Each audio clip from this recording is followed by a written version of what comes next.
On quitte l'aviation pour le transport maritime et pas n'importe lequel, Alexis, celui qui ne pollue pas. Oui, c'est un peu un retour dans le temps. Nos ancêtres le faisaient, on le remet au goût du jour. Vendredi prochain, un cargo à voile. Le Grain de Sailly 2 quittera Saint-Malo pour rallier New York. Dans ces cales, plusieurs centaines de tonnes de marchandises confiées par des entreprises françaises. Au retour, le bateau reviendra avec du cacao. Europe 1 l'a visité avant le grand départ de cette boucle vertueuse.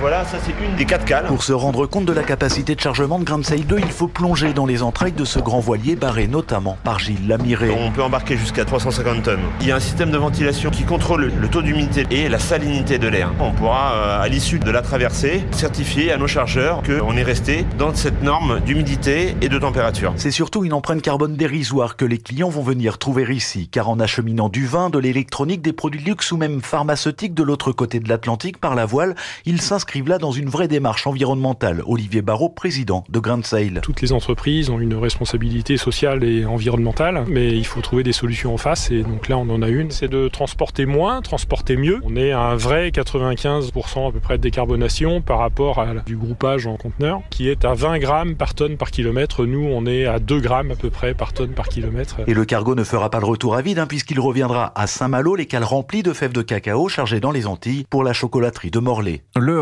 reportage de Charles Guyard et le départ de ce voilier cargo est donc prévu vendredi prochain, le 15 mars.